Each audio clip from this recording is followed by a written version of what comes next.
Assalamualaikum warahmatullahi wabarakatuh. Hand, foot, mouth disease atau penyakit yang menyerang tangan, kaki, dan mulut sampai saat ini masih menjadi kekhawatiran bagi orang tua.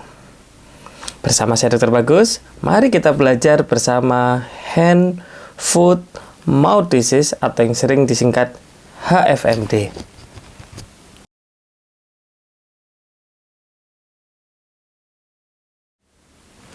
Seperti namanya, HFMD, penyakit ini memang menyerang tangan, kaki, dan mulut anak.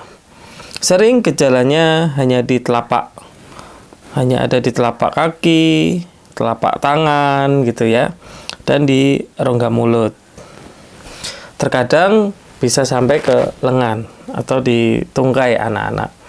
Di rongga mulut pun bisa sampai ke bagian yang lebih dalam. Oleh karena itu, penyakit ini disebut sebagai HFMD. Lalu apa penyebabnya?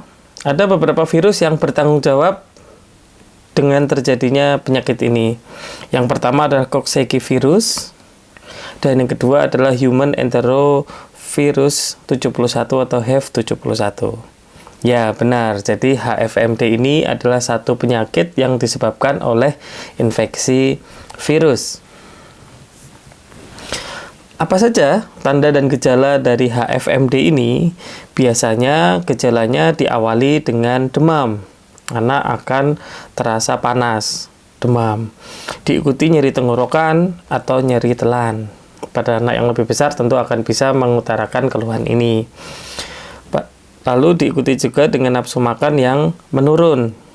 Dan anak akan rewel atau tidak nyaman gitu ya. Dan dia merasa tidak enak badan.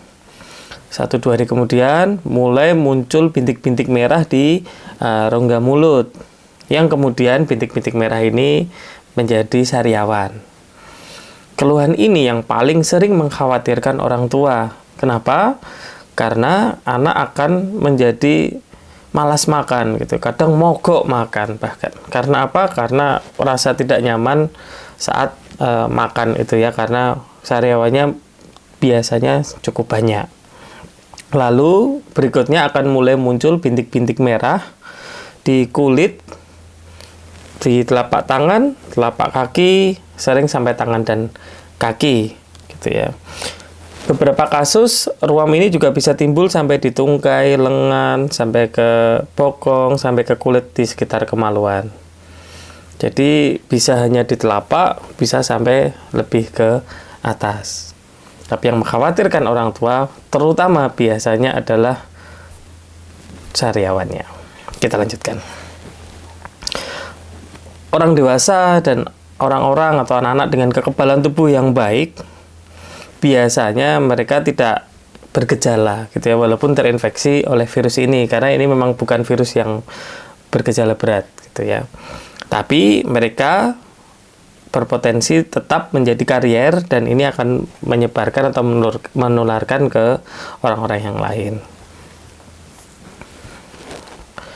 Mengenai hand, foot, mouth disease ini, umumnya gejalanya ringan. Sebagian besar penyakit ini bergejala ringan.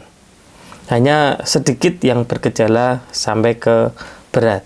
Sebagian besar adalah gejalanya ringan. Penularannya dari mana? Penularannya dari sekret, jadi droplet gitu ya.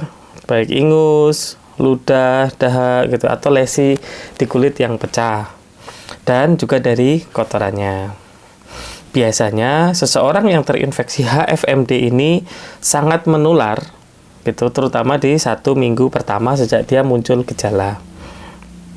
Nah, ini yang kita harus waspada, karena lesi di daerah mulut, sariawan di daerah mulut sering menyebabkan anak mogok makan.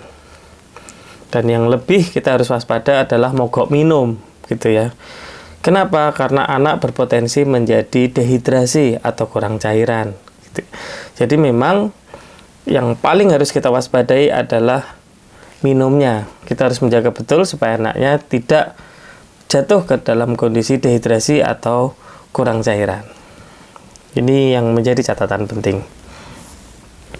Nah, lalu apa yang bisa kita lakukan kalau ternyata anak kita sudah terkena HFMD. Prinsipnya tidak ada pengobatan khusus untuk penyakit ini, gitu ya, karena ini suatu penyakit virus yang tentu nanti akan sembuh sendiri. Pengobatan diberikan adalah prinsipnya simptomatik atau mengurangi gejala, menyamankan anak. Misalnya saat anak itu dalam kondisi demam, maka kita bisa memberikan paracetamol. Bisa diberikan dengan kompres hangat, membantu. Lalu memberikan minum yang lebih sering, gitu ya. Satu, jelas kita harus mencegah dehidrasi. Yang kedua, bila cairan di dalam tubuh cukup, tentu itu juga membantu menurunkan dari suhu, membantu menurunkan demam. Pada anak yang sudah lebih besar, ketidaknyamanan di rongga mulut karena lesi merah dan sariawan itu bisa juga dikurangi dengan berkumur dengan obat-obat kumur di dalam mulut. Dan apa yang paling penting untuk mencegah penularan dari HFMD ini, yaitu PHBS, perilaku hidup bersih dan sehat, gitu ya. Sebagian besar penyakit menular kuncinya sama, yaitu PHBS, perilaku hidup bersih dan sehat. Semoga informasi yang saya berikan ini bermanfaat. Wassalamualaikum warahmatullahi wabarakatuh.